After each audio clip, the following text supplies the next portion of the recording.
بسم الله الرحمن الرحيم قدونك لبدا أقل ee baarlamaanka federaalka Soomaaliya xildhibaanada sharafta badan ee golaha shacabka iyo aqalka sare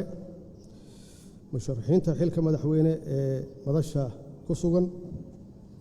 saraakiisha iyo ciidanka Soomaaliyeed ee habeen iyo maalinba u taagan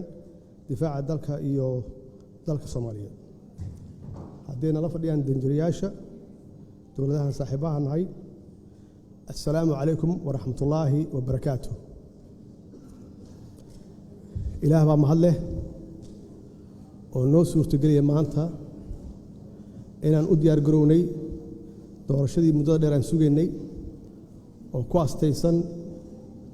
شاني يتوان كمي أسبوع عصا صعدة مدونا يالي مرويين اللي معنا شرفته وحاني ويدي سنة إياه أن كعد سنة إياه inaad codkiina isiisaan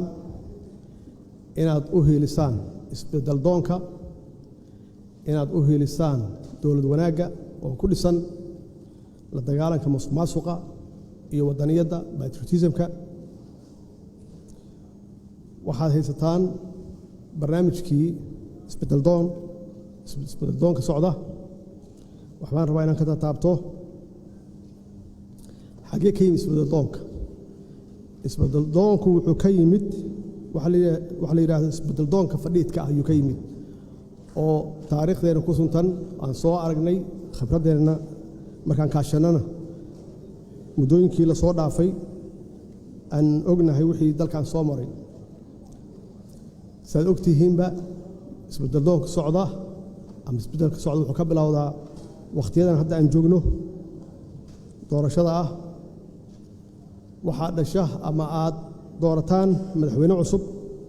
madaxweynahaas cusub ma yaqaano waxa adduunka uga soo horeeya waxaase muhiim ah inaan idin sheego waxa uga soo horeeya laba arrimood oo muhiim ah inaan ogaano ama aad ogtihiinba waxa uga soo horeeya la dagaalan ka shabaab iyo cadowga shabaab oo ah argagixiso international ah iyo faragelin shisheeye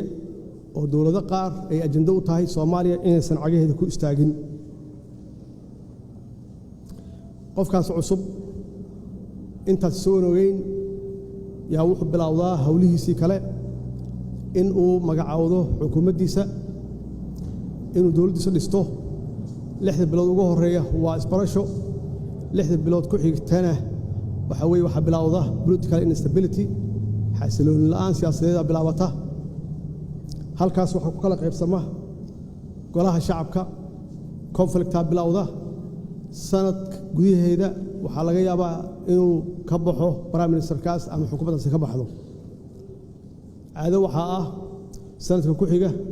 in la magacaabo haddana xukuumad cusub xukuumaddaas cusubna ay jidkii hore marto 6 bilood isbarasho ah iyo 6 bilood oo political instability ah halkaas waxaa cad labadaas dawladood inaysan waxba qaban oo ay fadhiid yihiin dawladda saddexaad sanadka saddexaad bilowgiisa waxaa la magacaabaa xukuumad kale xukuumaddaas markay 6 bilood jirto 6 bilood ku xigta markii ay bilaaban rabto iskhilaafaad ama khilaaf bilaaban rabo waxaa la xasuustaa in doorashadii hal sano iyo bar ay ka dhiman tahay waxaa la bilaabaa noocee yaan galnaa doorasho noocee galnaa dastuurka waxaa noogu qoran doorasho qof iyo cod ah waxaa la ogaadaa doorasho qof iyo cod inaan laga gaarin maxaa yeelay labadii sano la soo dhaafay iyo barka in aan laga shaqaynin wax dawladda ama dawlad wanaagga laga shaqaynin waxaa loo galaa madal iyo heshiis siyaasadeed in lagu dhammeeyo wixii uu nafarayay dastuurka sanadka saddexaad waxaa la isku afgartaa heshiis siyaasadeed halkaasna waxaa ka bilowda madal la wareegta hawshii baarlamaanka sanadka afraad baarlamaanka waa la xiraa albaabada la iskugu dhuftaa mushaharna ma qaataan sanadka afraad si la iskaga daba ordaayo sanadka shanaad baa la galaa halkaas iyo doorasho ka dhacdaa doorashadaas oo ay ku dambayso 70% baarlamaankii hore inuu soo noqon halkaasi waxaan ku baranay doorasho dadban iyo noocay tahay dawladda ku xigta iyaduna saasay ku bilaabataa saasayna ku dhamaataa xasilooni la'aanta siyaasadeed waxay dhashaa ama saamaysaa arrimaha dhaqaalaha, arrimaha amniga, arrimaha bulshada ayay saamaysaa immediately. arrimaha dhaqaalaha markaan ka hadlo bacdama dawladda haysato oo khilaafaad badan ka jiro,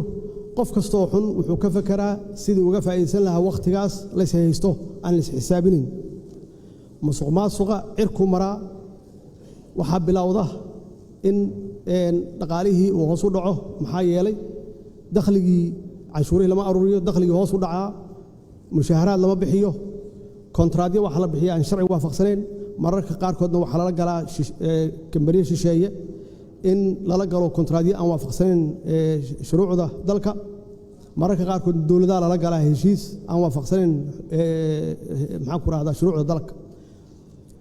bacdama dhaqaalaan ka hadlayno World Bank iyo IMF-ka iyo African Development Bank dee lama shaqayn karto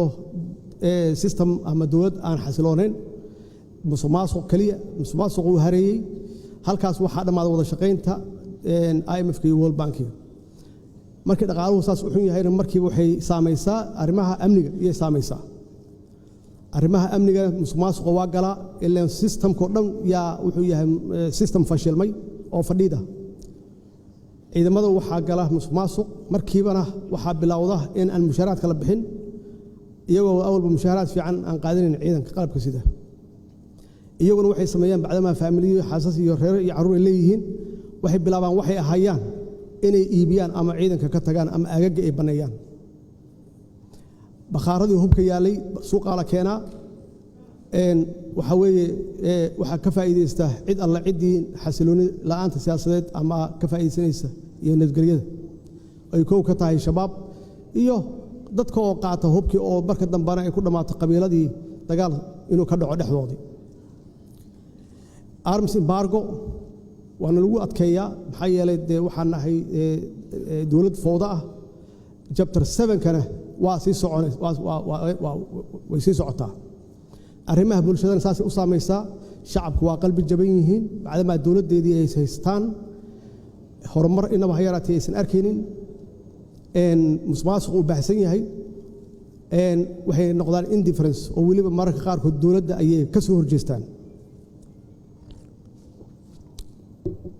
aniga oo ka faa'iideysanaya khibraddaas waxaan go'aan ku qaatay in aan ka leexdo jidkaas isbeddeldoonka fadhiidka ah, aan aado isbeddeldoonka socda. haddana ma bilaaban halku dhigaan, wuxuu ahaa wax runtii muddo dheer soo socday oo ku dhisnaa khibradda aniga aan leeyahay. waxaan go'aan ku qaatay political stability ama xasilooni siyaasadeed dalka inuu galo. waxaan uga horeeya xukuumadda aad magacaawdo inay shaqayso muddo dheer, taas aad ku wajihi karto fargelinta shisheeye, aad ku wajihi karto dagaalkan kula jirno shabaab. waxaan siiyey awooddii ugu badnayd xukuumaddii ugu horreysay 3 sano iyo bar iyo shaqaysay oo ahayd waqti ugu faraha badnaa ama ugu dheeraa ee xukuumad shaqayso. taas waxay keentay political stability, keentay xasilooni siyaasadeed bay keentay. waxa ugu horeeya aan soo celin waxay ahayd civil aviation-ka oo muddo dheer 30 sano ku dhowaad dalka dibaddiisa looga shaqeynaya, khaasatan magaalada Nairobi ee Kenya. waxaan bilownay inaan ka shaqeyno dastuurkii oo meel fiican soo gaarsiinay oo hadda sugaya ilaa la gaaro heshiis siyaasadeed. heshiiskaasi sugaya la cutubadiisa kulli ay dhammaadeen. waxaan aadnay safarro aan ku bixinay Puntland iyo Galmudug, halkaasoo dadka Soomaaliyeed aan ku soo boqornay iyo xaaladaha ku jiraan. waxaa noo suurtooday inaan dadka Soomaaliyeed ee galkacyo degan aan dib u heshiisiin u sameeyno oo muddo dheer ku dagaalamayay, magaaladuna ay kala go'oneyd. waxaan ka shaqeynay inaan odayaashii iyo dhaqanka isu keenno oo aan magaaladii isu furno, dagaal dambana uusan ka dhicin. sidaasoo kale magaalada Caabudwaaq 5 qaybood ay u qaybsanayd, 7 sano dadka isuma gudbaynin, dib u heshiisiin aan ka sameynay, ilaa haddana waa isu furan yihiin. magaalada Marka oo ugu dambeysay oo iyada naftigeeda muddo dheer dhib ku jirtay, waxaan geenay dib u heshiisiin. dib waxaan u soo celinay wada hadalkii Soomaaliya iyo Somaliland. waxaan diidnay shisheeye faragelintiisa, waa diidnay pressure in la saaro, waa diidnay wax ay rabeen inaan yeelno. maxaa yeelay annaga waxaan loo doortay naloo dhaariyey maslaxadda ummadda Soomaaliyeed iyo danteeda. taas waxay keentay inaan ku guulaysanay murankii badda Soomaaliya iyo Kenya u dhaxeeyay muddo dheer kadib waxaan ku guuleysanay UN Human Rights Commission ilaa xaaladda siyaasaddu way degan tahay oo khilaaf ma jiro oo markii labaad naloo doortay waxaan ka shaqeynay oo aad iyo aad aan u soo dhaweynay dalka inuu galo qof iyo cod waad ogtihiin shaqo badan aan qabanay baarlamaanka waa keenay sharciyan keenay waana laga diiday sharci kale keenay kaasoo keenay inaan ku dhamaano doorasho dadban laakiin wax alla wixii awoodeeda ahaa karaankayga ahaa waa gaarnay tan ugu muhiimsanaan rabo inaan xasuusiyo dowladdeeda waxay difaacday sharafka iyo karaamada baarlamaanka 5 sano oo aan joogay baarlamaanka marnaba marka laga reebo intii yareed oo doorashada ku jirteen baarlamaanka shaqadiisa waa socotay waa la isku dayay baarlamaanka in la kala diro baarlamaanka waxaan xaqiijiyay mushaharaadkooda inay helaan shaqooyinkoodana si dhammaystiran ay u qabsadaan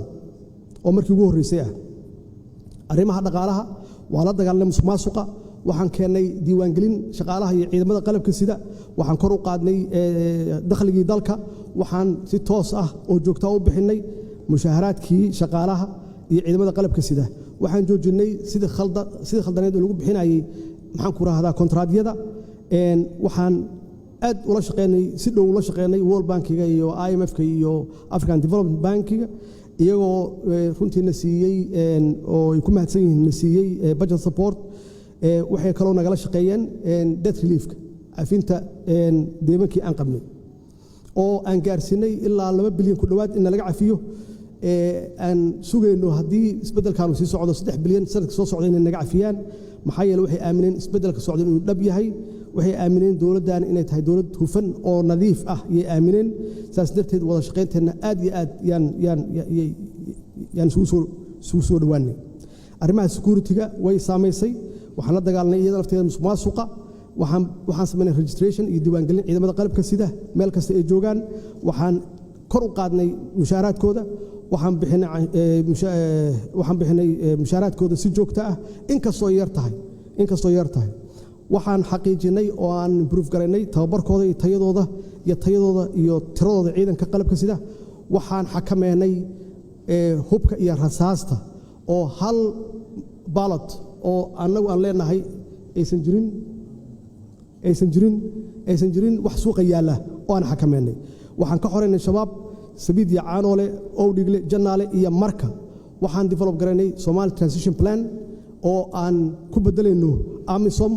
aan u bedelayno ADMIS oo mandate-kooda aan bedelayno iyaguna ay insha Allah waqtigooda ka dhamaanayso 2024 waqtigooda ka dhamaanayso arrimaha maxaan ku raahdaa bulshada waxaan barmood garaynaa annaga patriotism yaan barmood garaynaa ummadda Soomaaliyeed waxaan kula talinaa inay qabiilka ka fogaadaan rajadoodii kor baan u qaadnay waxaan ku dhiirigelinaa midnimadooda waxaan bixinay service delivery ama adeega bulshada waxbarashada iyo caafimaadka 24 iskuul yaan gacantii dawladda ku soo noqotay 65 arday yaa free ku dhigata caafimaadka dhowr cisbitaal yaa gacanteena ku soo noqotay ilaa 200 oo kun oo patients ah waa sidii aan ula wareegnay waxbaa loo qabtay arrimaha maxaa soo socda gooliska aan damacsannahay political stability inay sii socoto in dalku uu galo qof iyo cod insha Allah annaga ugu dhow wax sameyn kara qof cusub hadduu yimaado ma gaari karo xisbiyadii inaan xoojinno in aan compete garayno Security Council membership-keeda insha Allah hadduu Ilaahay yiraahdo oo 51 sano ka hor ee noogu dambeysay inaan u tartanno African Union leadership-keeda arrimaha dhaqaalaha debt relief-ka inaan dhamaystirno oo laga cafiyo investment iyo maalgashi xoog leh inaan ka shaqeyno blue economy khaasatan fishery iyo agriculture-ka iyo livestock inaan dhalinyarada shaqo abuur u sameeyno hadduu Ilaahay yiraahdo Soomaaliya inay mar kale noqoto dal normal ah hadda anagu normal manihin arrimaha security-ga dalka inaan ka dulqaadno arms embargo chapter 7 aan ka dulqaadno shabaabka aan la dagaalno hay-adaha amniga aan u kordhino mushaharaadkooda aan dhamaystirno shaqada wanaagsan ee hayaan ADMIS oo ciidamadeena qalabka sida